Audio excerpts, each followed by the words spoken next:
What's going on, everybody? Welcome back to Bridging the Geekdoms. I'm your host, Robert Slavinsky, and today we're going to talk about some things such as the Book of Boba Fett, some more Star Wars, what's going on with Star Wars right now, what we expect to see coming in the coming weeks from Star Wars. We got some, possible leaks or rumors or information regarding some Marvel projects. I kind of want to touch on that a little bit. Sony decides to get into the 50 Shades of Grey business. We'll see how that all works out for them. Then there's some Restore the SnyderVerse stuff when it comes to Ben Affleck. And of course, I do want to remind all of you about the upcoming event this March. And then we're going to get into the meat and potatoes of today's episode, where we're going to discuss the DCEU. We're basically going to talk about what has happened to the DCEU, how it has failed, and how we could fix it, or how they could fix it moving forward. And no, this isn't going to be just a Snyder this, Snyder that. No, this is going to be a real, honest look at DC, Warner Brothers, and what they could do to really give us something that we would all love moving forward. So again, thank you. If this is your first time here, welcome to Bridging the Geekdoms. Hit that subscribe button, hit that like button, follow us on the podcatching apps, whatever it is. Welcome to the show. We got some really cool things coming up over the next few months with Bridging the Geekdoms here. Besides the Us United event, we have gotten a chance to we're going to be going to a convention here in Pittsburgh, Three Rivers Comic Convention, this June.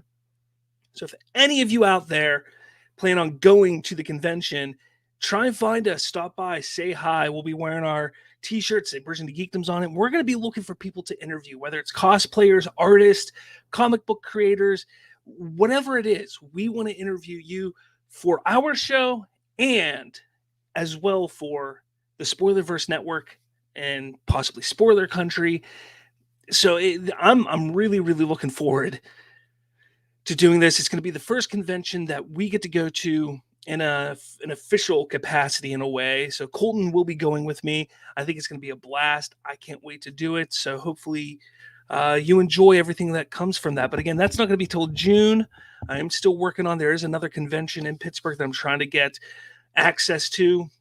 So hopefully that pans out for us, because I think that'd be real exciting. But yeah, we got some big things coming up for Bridging the Geekdoms, and I really hope that it pushes us a little further than where we've been. I mean, we've been doing this essentially with the 1 year that we took off back in 2019, I guess it was. And it wasn't even an entire year we took off, but we took off multiple months. We've been doing this since 2017.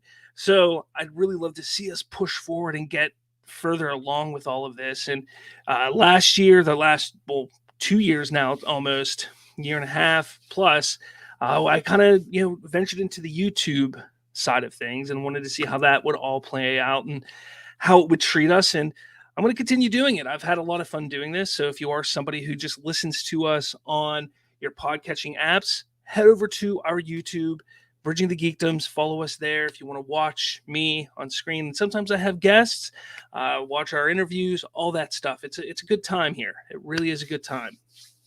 But I think I'm going to get moving on here. I was supposed to have a guest, but let me just check real quick. Could be. We'll see what happens. We'll see if they happen to pop up here. But what is going on, everybody? I'm going to get into the Book of Boba Fett stuff here first, because let me tell you, last week's episode of the Book of Boba Fett was absolutely phenomenal. There's so much about episode 6 of the Book of Boba Fett that I loved and I enjoyed. And it brings me so much joy to see what they're capable of doing with Star Wars now. The one thing people tend to forget, and George Lucas is very much the brainchild behind this is he always wanted Star Wars to be at the forefront of technology. He always wanted them to be the ones pushing the bar. He did that in 77 with Star Wars and through the original trilogy, and then again with the prequels starting in 1999. The sequels kind of got away from that, and I blame that on George Lucas not being part of it. And that's not a terrible thing. That's not really a negative thing to say against the sequels, but they did get away from pushing the bar when it comes to technology for films. And it really kind of bothered me after the fact. After I watched, the entire sequel trilogy, I sat back, I was like, what did they do that was revolutionary for film or for the industry? And I couldn't think of anything. And maybe there were some things they did in the background that us as fans didn't see, but we're now seeing it happen again with The Mandalorian, with the stage technology that they created, which really cuts the production time down, not in half, but it does cut the time of production down a good bit. And then we started to see it at the end of season 2 of The Mandalorian, but we really got a good bit of it in this past week's episode of the Book of Boba Fett with the deep fake technology that they're now utilizing and creating Luke Skywalker. And it was absolutely phenomenal and amazing to see what they were able to do to make a computer-generated Mark Hamill, essentially. He looked just like he was right after Return of the Jedi. I get that the voice sounded a little weird. It did seem a little strange, but it wasn't enough to take me out of the experience or out of the show. And honestly, if you ask me, I truly believe that that was a backdoor pilot of sorts for the rumored Tales of the Jedi show that has been speculated and rumored for quite some time, or for a few months now at least. And if that's the case, if this was kind of their test to see, like, okay, how are fans going to react to this? And can we pull this off? I think they succeeded unbelievably. And I'm excited to see where this leads if they do take this, because there's so much Luke Skywalker story that we want to know, that we want to hear and want to see. For as much as people want to see Star Wars expand outside of the legacy characters of Skywalker and all of that, for as much as people want to see them get away from it, I think that there's just as many, if not more, that want to see a continuation of these characters that we grew to love through our childhood. Luke Skywalker has been around since 1977, and while his story sort of got finished at the end of Return of the Jedi, in my opinion, that's where it was really truly just beginning. And we never really got to see him be a full-blown Jedi or train Jedi. We got the books, the Thrawn trilogy, I think there was a book series called The Tales of the Jedi, and so many different things that we've gotten to explore the Jedi and Luke to a much more broader spectrum. But we want to see it. We want to see it on screen. We want to see it play out in front of us. And I think this is the best and perfect opportunity to do so. A lot of people want to see someone like Sebastian Stan come in and take the place of Mark Hamill. I myself have been, promoting the idea of recasting these legacy characters. They did Alden Ehrenreich as Han Solo. I thought he did a good job. No, he's not Harrison Ford. Nobody's going to be as good as Harrison Ford, but I thought he did a good job. So I was all for them recasting, but now seeing the technology that they're able to do to create Luke Skywalker, why not continue on that route? Why not? They first did it with Carrie Fisher, Princess Leia, and Tarkin in Rogue One, but it has just gotten so much better now. And there's no reason why they can't continue that down and give us 1 or 2 seasons, 3 seasons of Luke Skywalker starting his school and truly becoming a Jedi. I just think it would be phenomenal. I do. Let me know in the comments. Let me know what you think. Do you think that is somewhere that they should go with Star Wars? I'm all for them doing new stories and getting away from the legacy characters, but I'm going to be completely honest with you. I really, really want to see the legacy characters stick around. I want to see more Luke. I want to see more Han Solo. I want to see more Leia, Chewbacca, and all of that, because I think they were shortchanged in the sequel trilogy. Again, you can like the sequel trilogy, you can hate the sequel trilogy, but regardless of that, yes, these legacy characters were shortchanged in those 3 films, and I would love to see more of them. But let me know your comments down below. With that, I do want to talk about what we might get in the final episode of season 1 for the Book of Boba Fett. Will we get a season 2? That, I think, is a question for next week. But we've already gotten quite a few cameos in this show. Besides getting the Mandalorian and Grogu and Skywalker and Ahsoka and Cad Bane, we've gotten the Hutt, we've gotten Cobb Vanth. We've gotten even these other characters that we never thought that we would see again or ever continue on with. But there's still a possibility for more. And the way that the last episode ended, and this is not my speculation, this is something I saw over on another social media, I think it was TikTok I saw it on, where somebody was saying, you know what? Grogu, his decision that he makes, he's going to pick to go with the Mandalorian. I think we all know that's going to be what he picks. Even though I think he should stick with Luke, I think he should train with Luke for a little while, but then come to the realization, or have it mirror Luke, where he feels that the Mandalorian is in trouble and that he has to leave Luke to go rescue him. Something like that I think would have been really, really interesting to see play out.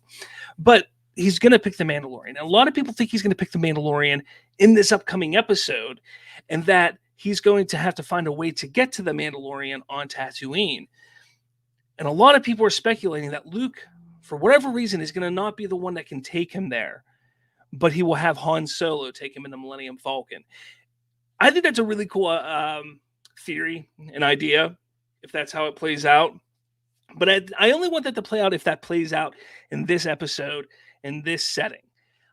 If it doesn't play out like that, if Grogu does not decide to come back to the Mandalorian this episode, if that's being held for season 3 of the Mandalorian, then I think personally I would like to see it play out as I said. I think he should stick around, and through the continuous training, he's realizing that he wants to be with Din Djarin. And then as he's getting more tuned with the Force, he realizes and senses that Din is in trouble, and he flees or finds a way to flee to get back to the Mandalorian to help him. I just think that would be the best way, because then he'll have some of that Force ability, which would be nice to see him utilize, as well as being a foundling and becoming sort of a pseudo Mandalorian in a way, growing up next to Din Djarin. I think that would be real fun to do moving forward, but we'll see. We will see what happens moving forward. I want to know what everybody thinks is going to happen in the finale of the Book of Boba Fett. I can't wait. We're just a couple days away, less than a couple days, like a day and a half away from it happening. I can't wait. Again, this series, when it focused just on the Boba Fett stuff, it was all right. It wasn't great. It was all right. Absolutely watchable. I enjoyed it. But once they brought the Mandalorian into it, and then last week with Luke Skywalker and Ahsoka, I tell you what, I haven't been that happy or excited about Star Wars since being at the midnight premiere of Revenge of the Sith in 2005. It's that simple, at least for me. But let me know your comments below what you think is going to happen on the finale of the Book of Boba Fett. And also, I want to know what you think is going to occur at the end credits. Are we going to get something like we got with the end of Season 2 of The Mandalorian, where they hinted at the Book of Boba Fett? Do you think they're going to hint at another series? Could it be Tales of the Jedi? Could it be a tease for the Ahsoka show? I'm thinking it might be the Ahsoka show. I just have this feeling. I don't think they're going to bring Rosario Dawson in just for that little bit of a scene or a few scenes and not film something to set up her show, because I think they just now started filming her show, or they're about to start filming production. So I really think that they filmed something specific to tease her show to lead into that. But let me know in the comments below. Speaking of Star Wars, I kind of want to stick with it. The state of Star Wars right now. there's a lot of divisiveness as always within Star Wars, but this last this last episode of the Book of Boba Fett has really turned it around, and people have kind of been going at each other when it comes to the fandom and fan servicing. Some are saying that this latest episode was just too fan servicey. It was all about the member berries, as people say. And some people are saying, like myself, that we absolutely love it. It's okay. It's okay to serve the fans what they want to see. That is okay. As long as it serves the purpose of the story moving forward, why is that a bad thing? Because it really isn't. It's not a bad thing. That's actually what all franchises do to a certain point. I'm not going to watch a franchise. I'm not going to watch a show or a movie if I'm not getting enjoyment out of it. It's that simple. And that's how you get people enjoyment, is giving them what they want to see, giving them what they want. And it's even better whenever it's meaningful for the story moving forward. And everything that we got last week was meaningful to the story. I saw a great thread on Twitter last week how everything that has happened in the Book of Boba Fett is not just about, because it's not just about Boba Fett, it's about those who have affected or have been influenced or treated in some way by Boba Fett. This is the Book of Boba Fett. It's about him and what is going on around him. This is a world building series. This is a continuation of The Mandalorian. And we have to remember, and I know because Lucasfilm has never come out and stated this, but we have to remember, and I heard this, and a lot of other people heard this, that The Mandalorian Season 2 was supposed to be the end of the Mandalorian story. That was going to be it. They were then going to continue the next chapter, the next iteration was going to be the Book of Boba Fett, and whether that was 1 season, 2 season, 3 season, what have you. But because of the excitement and the praise that The Mandalorian got, they shifted and they decided to continue that story. So yes, they're going to weave things in and out. And that's why The Mandalorian shows up in the Book of Boba Fett, because originally we weren't going to get to see the continuation of his story after the fact. It was going to be season 2 had ended, and then he was going to pop up occasionally in whatever, because this is one big story. The Mandalorian was the first 2 novels. Then the Book of Boba Fett was the next novel, and go on from there. But, people, they kind of forget that, and that's what they were trying to do. So regardless, I'm excited to see what happens. I think people need to just enjoy what we're getting. This is the best Star Wars has been in years. This is enough for those of you who dislike the sequel trilogy. This is enough for you to ignore the sequel trilogy. This is the sequel trilogy you wanted. For those of you that have loved the sequel trilogy, this is giving you more backstory leading up to the sequel trilogy. So you should enjoy it. And that's why what we're getting is just so phenomenal right now. And Dave Filoni, Jon Favreau, Bryce Dallas Howard, Robert Rodriguez, all of them involved have been doing a fantastic job. Carl Weathers, Pedro Pascal, Tamora Morrison, Ming-Na Wen, like all of them, they are putting their heart and soul into this and just making it just as great as they can make it. And that just gets me so excited for Obi-Wan Kenobi, for Ahsoka, believe it or not, for Andor, because I'm starting to see they know what they're doing with this property, with this franchise now, and it's absolutely amazing and fantastic.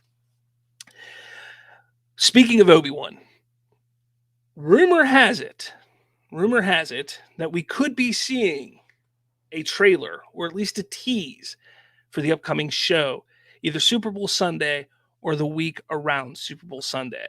It makes sense. It does make sense, because if you really, really, really think about it, that's where they're going to want to highlight all their upcoming things. And there's no other event after that before May, because rumor has it, May is when Obi-Wan comes out. There's no other event. Celebration is the end of May. So between now and when Obi-Wan could be releasing, which is thought to be May 4th. There's nothing. So it kind of makes sense to.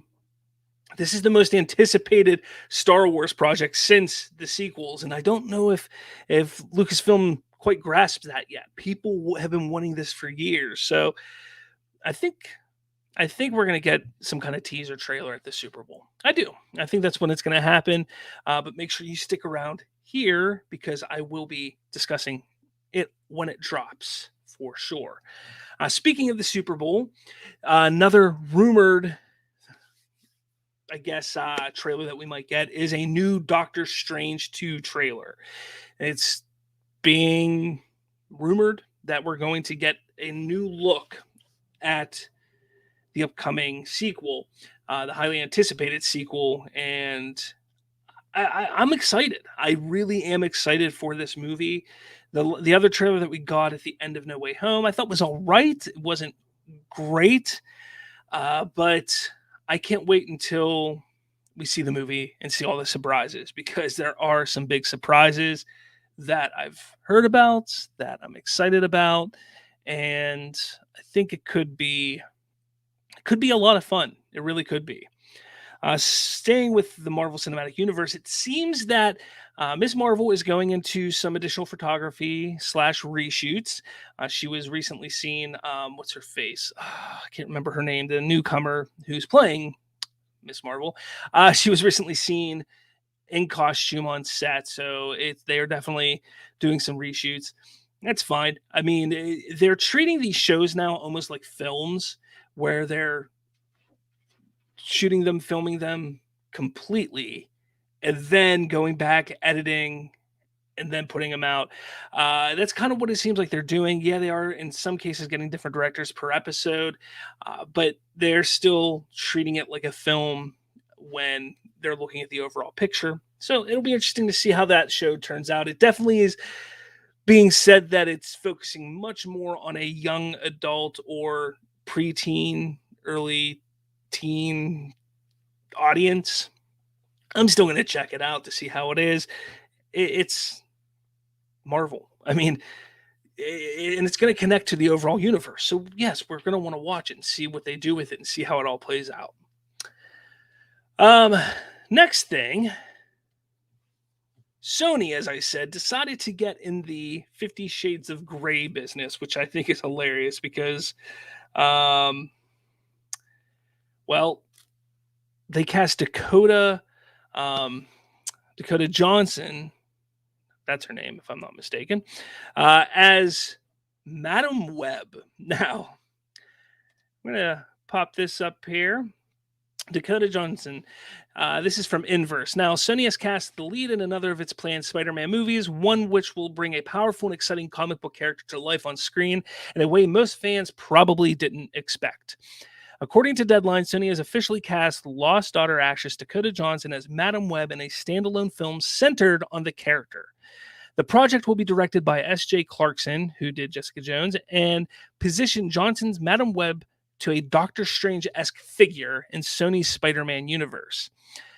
Now, what's really interesting about this is, I mean, for me, I'm not very knowledgeable of who Madam Web is. My knowledge for Madam Web comes from the 90s cartoon, the Spider-Man animated series. That's where I get it. And it was almost like a multiversal type of aspect to the character, where she would bring the other Spider-Men from the other universes together. And I know that there was some big storyline in that series. But Inverse does kind of continue on. So in the comics, Cassandra Webb was born blind and with a condition known as myasthenia gravis. I don't know if I said that right. An actual disease that can make a person's muscles extremely weak and prone to fatigue. Her physical state results in Webb developing strong psychic abilities, making her a medium.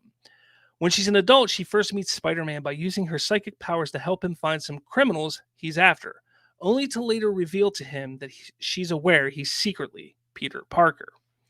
She goes on in the comics to frequently help Peter, and during a meeting known as the Gathering of the Five, Webb is even imbued with immortality. Unfortunately, her brief briefly reclaimed youth is quickly stolen from her by her granddaughter, Charlotte Witter, who takes the mantle of Spider-Woman at one point, which is interesting because we do have a Spider-Woman film in the works.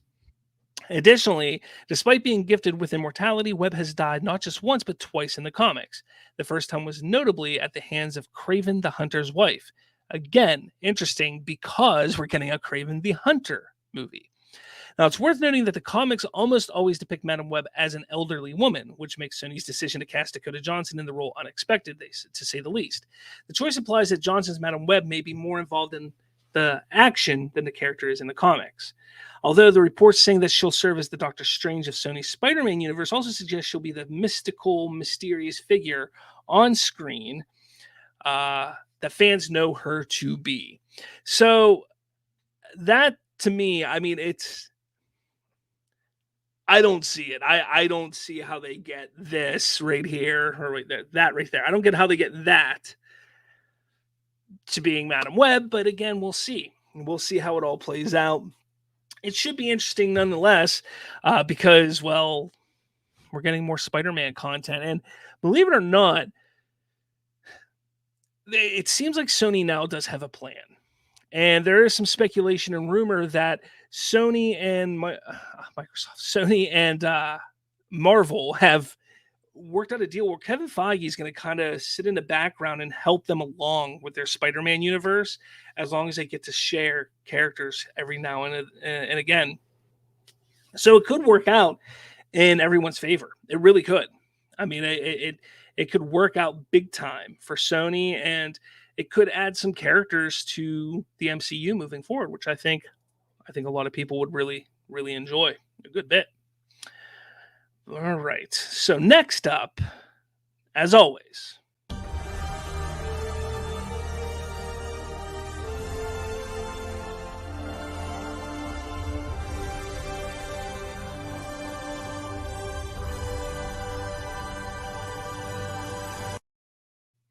restore the SnyderVerse update for February 7th, 2022. So last week, I think it happened like right after my show last week or the day after, Ezra Miller kind of posted this on his Instagram. And there was an article out there that was stating that Ben Affleck is going to suit up one last time as Batman in the upcoming Flash movie. And he posts this, ha ha ha, over top of the article. And people lost their freaking minds over this entire thing. And don't get me wrong, understandably so. People want to see more Ben Affleck as Batman. So why wouldn't people freak out when somebody who could be attached or in the know with if it's going to continue post something like this? And I got to say this, like, first off, I still think it's a possibility. I know what Ben has said. I know what has been going on in the world of film and how things have been playing out. But as I've been saying, especially last week, I was trying to make sure everyone was aware. Guys, we have to remember that once this merger is complete with Discovery, things will change. The SnyderVerse has a good possibility of being restored in some form or fashion. Zack will not do live action without his actors. He will not continue the SnyderVerse without Affleck, without Cavill, without Godot, without Momoa, without Miller, without Fisher. He will not continue it without them and everybody else. Amy Adams, Jeremy Irons. He won't. So, if it'll be continued, we will be getting that man right there. Right there. Ben Affleck is Batman. So keep holding out hope. Is it possible that Ezra knows what's going on? Absolutely. And I honestly think that this is partially him saying, don't lose hope. I think this is him saying, look, guys, all this stuff about this being his last time as Batman, let's also not forget. Let's not forget that Ezra's the Flash. He'll be able to cross the universe in multiple forms or fashion for years to come. So who's to say in the next Flash movie, maybe they're already having it, it's already in the works, which I believe I heard it is. stories being discussed and such, that he doesn't go and find Affleck's Batman again. So we can't sit there and say that he's done. He's done for as far as we're aware, but anything can change. Everything is fluid right now when it comes to DC and Warner Brothers. So remember, when it comes to restore the Snyderverse, keep your hope alive. Stay passionate, stay excited, stay united. Because March 19th, 2022, Watch Party celebration event, Us United, 1 year of Zack Snyder's Justice League. I actually just was sitting down today. I was kind of designing some more things for the event. It looks like we may be doing another t-shirt drive. So if you want to purchase a t-shirt, you can purchase a t-shirt with much of the proceeds going to AFSP. And I've been reaching out to some other YouTubers to see if they want to get involved and how they would want to be involved. So hopefully I'll have all that within the next week or so. And the information is just going to start rolling out at that point. I'm shooting for a 4 to 6 hour event on the 19th of March 19th. 4 hours of which the movie will be played in the background, and we'll be discussing it. We'll be talking about it, watching it together, having a good time. And that is the whole idea behind this. So please follow me on all the socials. Follow me here to stay updated on this event. It's going to be a good time, and it's always for good. It's for a good cause. It is for AFSP. But before we get into my main topic of the day, I do have to throw this ad up here. Enjoy. Do you listen to podcasts that sound like this? Hey, welcome back to the Super OK Podcast, where our audio sounds mediocre. Or do you prefer podcasts that sound more like this? Crisp, clear, fun, easy to listen to, and full of awesomeness? Well, then you should check out Spoiler Country, hosted exclusively over at Spoilerverse.com.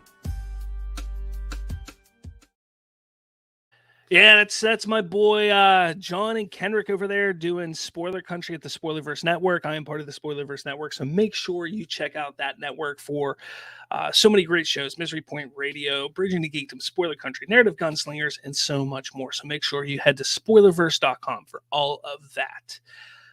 All right.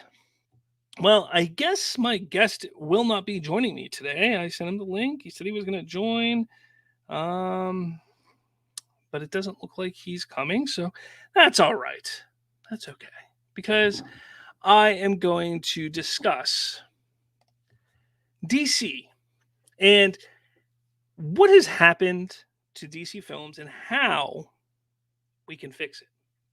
And I bring this up because just today I was perusing YouTube, as I do, and I came across somebody who says Grace Randolph is right. I was like, that's interesting. I'm going to have to click on that, because if that's not a clickbait title, I don't know what is. I clicked on it and I wanted to check out what it said. And basically it was a video of Grace Randolph on her show, Beyond the Trailer, where she states that Warner Brothers should cancel and just stop production on anything and everything DC and start new. And that got me thinking, because she's not talking just about the films.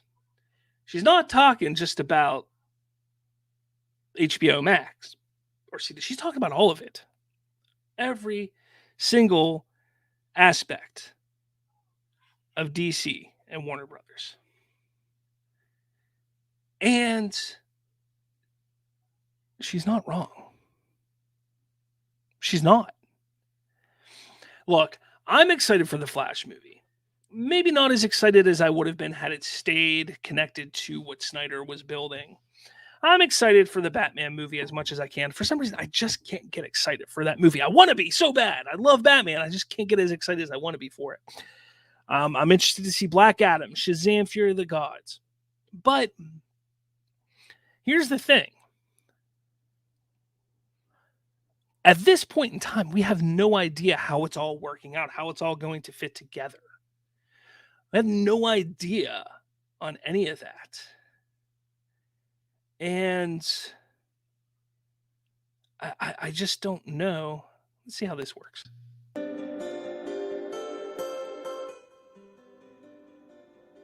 Acoustic cinematic. We'll try that. But honestly, I don't know how it's all going to work out in the long run. I don't like that. I don't know why I even tried it. But I'm trying some StreamYard things. But I want to truly know what they're planning, what their ideas are. I don't want them to do what Marvel's doing. I don't want them to build a cinematic universe that's like Marvel. And at this point, I think it's too late. They've gone to the point of no return to do that. But to continue moving forward with what they have. Now, have you watched The Flash recently? That show, The Flash, which the first 2 or 3 seasons could quite possibly have been some of the best television that we had on at the time. It has now become but a shadow of itself. It is so poorly done in every aspect of the show, from writing to special effects to acting. There's not an aspect of that show that is good anymore. And the CW Arrowverse, as it's been called for so long, has gone on too long. Because they're not pushing the bar. They're not trying to change. They're not trying to better themselves each and every year. Anymore, it's just like, all right, what's the minimum amount that we can get this done for? What's the minimum amount we can get this done for? And that's what they've been doing. They're not continuing to push the bar to make it better and better and better. They've just gotten very comfortable. And we do know that CW hasn't made any money since what? Year 2000 or whatever. But honestly, they need to look at that and say, look, yeah, okay, it has an audience. But is it worth continuing when, if we stop, we put all this off to the side, and we decide, let's create a complete universe that's connected? How much better would that be? And those fans that are currently watching and excited about what we've been getting, could they be even more excited? Could this kind of breathe some fresh air, bring new life to these characters? And I think that is worth taking a look at. I think that is worth them exploring. I've said multiple times, and I've heard from quite a few amount of people, that if this Flash movie fails, that's not the end of the DC universe. If this Flash movie fails, they're not going to sit there and say, oh, let's go restore the SnyderVerse. No, what they're going to do is they're going to push forward. They have too many films already in the gun. These are all in production. Batgirl, Blue Beetle, Black Adam, Shazam, Aquaman 2. All of these movies are in some sort of production, if not post-production, or sitting on the shelf waiting to be released. So if Flash fails, it's just going to be them trying to course correct again, which that's what this Flash movie is supposed to be. This Flash movie is to reestablish the DCEU moving forward. And if it fails, if it falls on its face, they're just going to course correct again. So Grace saying, let's just cancel. They should just cancel everything. Even the shows that are successful, Titans, successful, cancel. Doom Patrol, cancel. Successful, cancel. Yeah, Reeves Batman. All right, let's see what it is. Release it, but that's it. He's done. Cancel it all.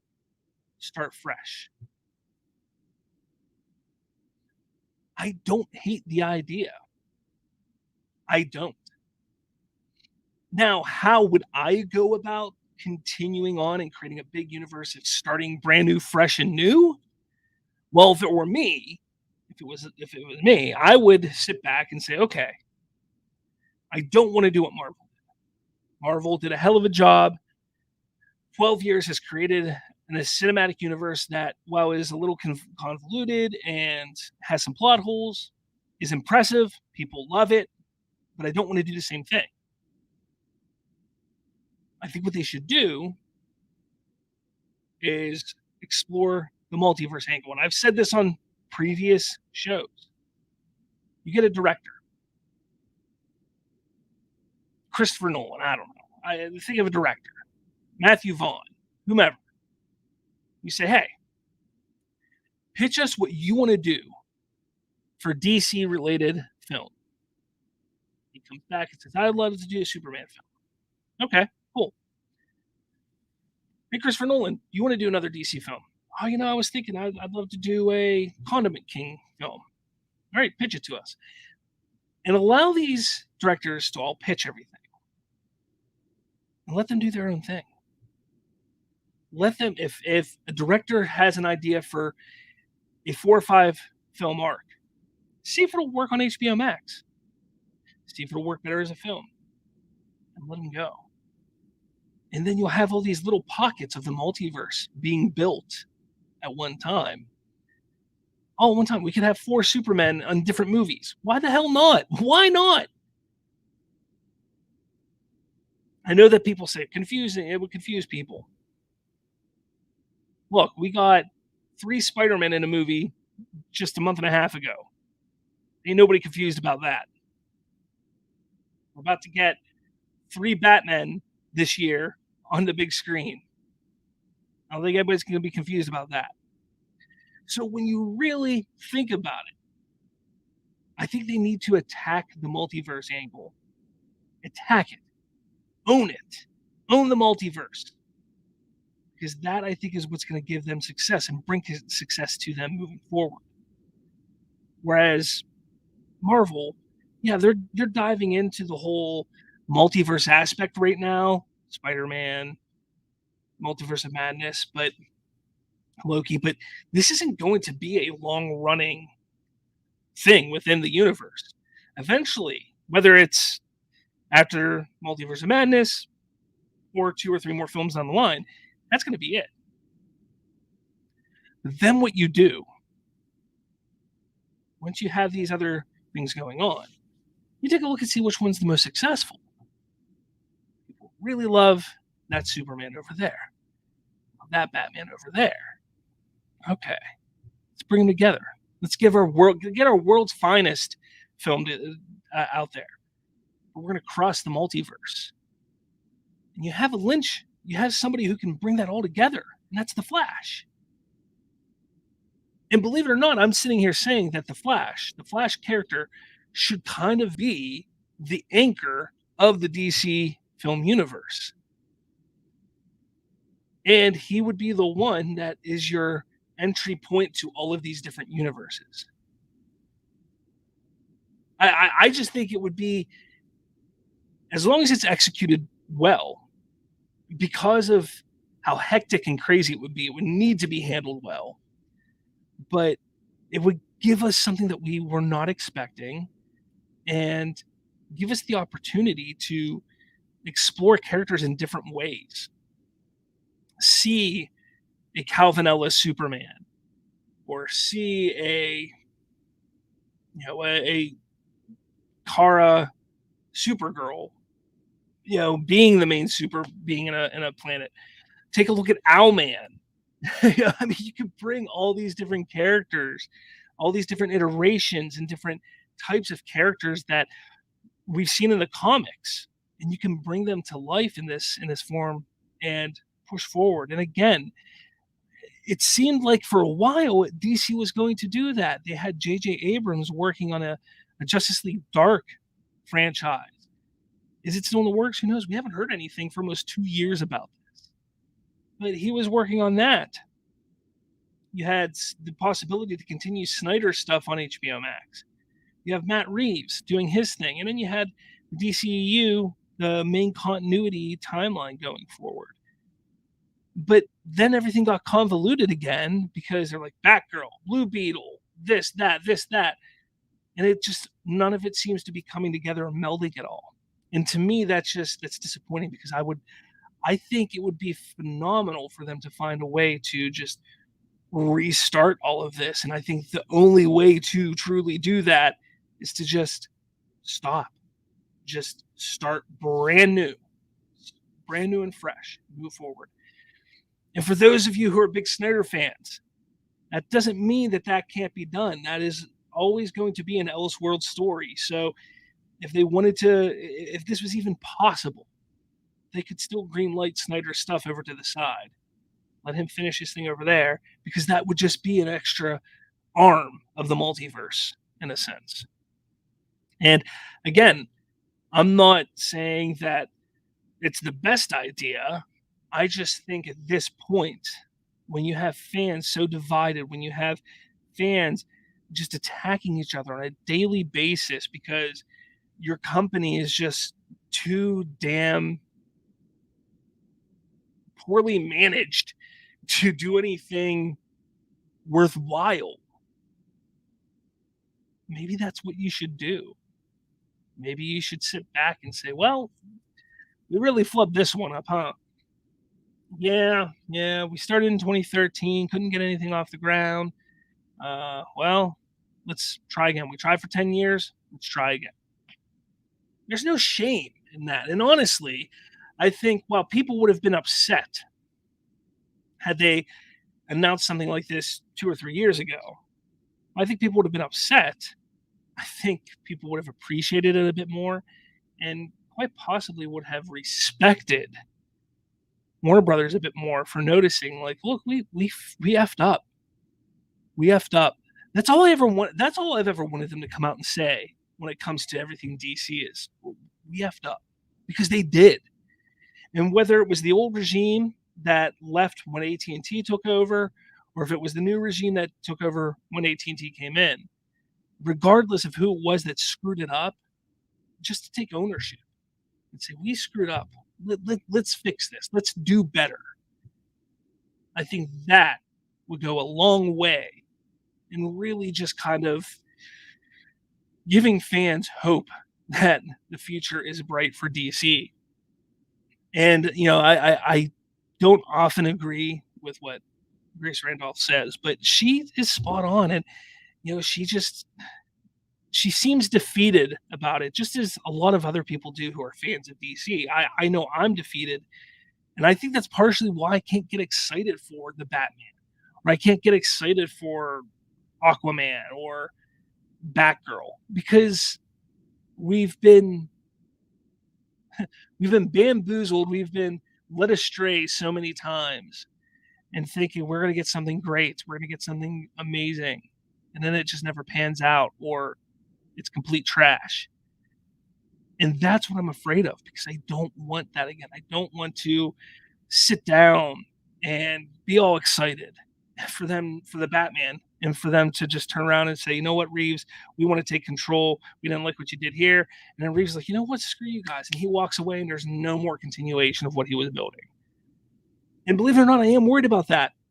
Even though this is a completely different team that's there, I am worried about that. So I think if they just came out and said, you know what, guys, here's the deal. Scratch everything, starting brand new, fresh. We're going to have one man, maybe a team. I'll even give them a team, 4 or 5 people. We're putting a plan together. We're going to move forward with that plan. And this is how the DCEU is going to be. I don't need to use my idea. Maybe one of you out there has a good idea, and throw it in the comments, please. I want to hear your good ideas. But maybe it's what they need. Maybe that's what they need to get a kick in the ass, to actually give fans something that they want. Perhaps Zaslav comes and does that. Maybe. I don't know. I really don't know. But let me know what you all think when it comes to DC. What do you think is the one thing that they could do to fix the DCEU moving forward, DC films? What do you think they could do? and again, I hate doing this. I know it seems a little cliche or ridiculous, but please, if you've stuck around this long, if you're watching, hit that like button, smash that subscribe button. It helps greatly. Like I said, we got some really cool things going on with this channel here, with Bridging the Geekdoms, with our show. We've got some really cool things coming up. Like I said, I'm going to be going to a convention, Colton and I. We're going to get some really cool interviews going for the channel. Again, we got to support all of those types of creators that are out there. We're doing the event for Us United. That is going to be March 19th, 2022, watch party celebration event, where we are going to be raising money for the AFSP once again. So don't miss out on that. I think it's going to be a great time. Like I said, it's going to be a watch party. So we're essentially going to be sitting down. It's not going to be on screen because we're going to get hit for that. So I'll probably have my tablet up over here. I'm going to turn it on right here. I'm going to be doing a show. We're going to watch it. We're going to talk about it. We're just have a great discussion. We're going to talk about not just the movie, but anything. It's about a celebration. What did being part of the fandom do for you? And what has it done for you? And what is it continuing to do for you? And that's the kind of stuff I want to hear during that. And again, it's not just going to be my show. I am trying to get some other shows involved with this because it's not about me. It's about building the fandom, building the community, being united again, positivity and excitement. So stick around as more information comes out. But again, hit that like button, hit subscribe. Please follow me on all the podcatching apps, all that jazz. It's greatly appreciated. With all that said, guys, thank you so much for watching. And next week, I'm not sure what we'll be doing next week yet. Don't know yet. But with all that said, I'll talk with all of you later.